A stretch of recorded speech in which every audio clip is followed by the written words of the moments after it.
Noong ika-23 ng Agosto taong 1896, nagtipon-tipon ang 500 katipunero sa Pugadlawin upang ipahayag ang kanilang paglaban sa pamahalaang Kastila.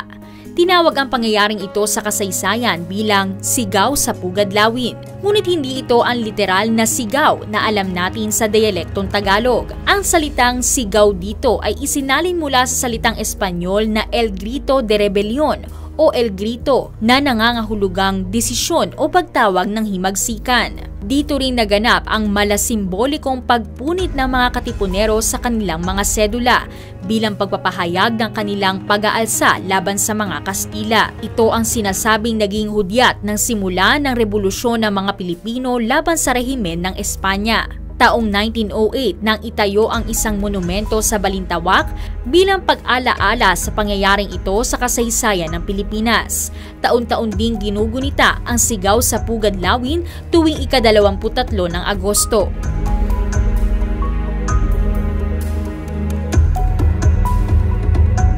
Si Pio Valenzuela ay isa sa mga pangunahing saksi ng paghihimagsik laban sa mga Espanyol.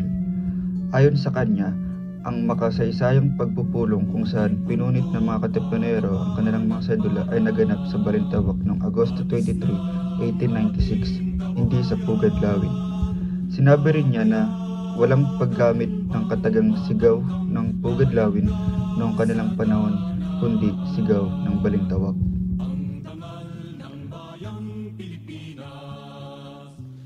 Ayon kay Valenzuela, hindi naganap ang pagpunit ng sedula sa isang lugar lamang. Sa halip, ito ay naganap sa iba't ibang bahagi ng Balintawak at mga karatig lugar sa loob ng ilang araw bago tuluyang sumiklab ang revolusyon. Ang opisyal na bersyon ng kasaysayan na kinilala ng pamahalaan noong 1963 sa ilalim ni Pangulong Gustavo Macapagal ay nagsasabing ang sigaw ng Pugadlawin ay ginaganap noong Agosto 23, 1896. Ito ay batay sa mga payag ng ibang mga katipunero tulad na Guillermo Masangkay at Santiago Alvarez. Gayunpaman, ipinunto ni Valenzuela na maaring may pagkakamali sa mga tala dahil sa pagkakaiba-iba ng alaala ng mga nakasaksi. Ang payag ni Pio Valenzuela tungkol sa sigaw ng Balintawak ay patunay na ang kasaysayan ay maaring magkaroon ng iba't ibang bersyon depende sa mga saksi. Bagamat may hindi pagkakasundo sa eksaktong petsa at lugar, hindi maikakaila na ang sigaw na ito ang naging hudyat ng isang pambansang kilusan para sa kalayaan ng Pilipinas.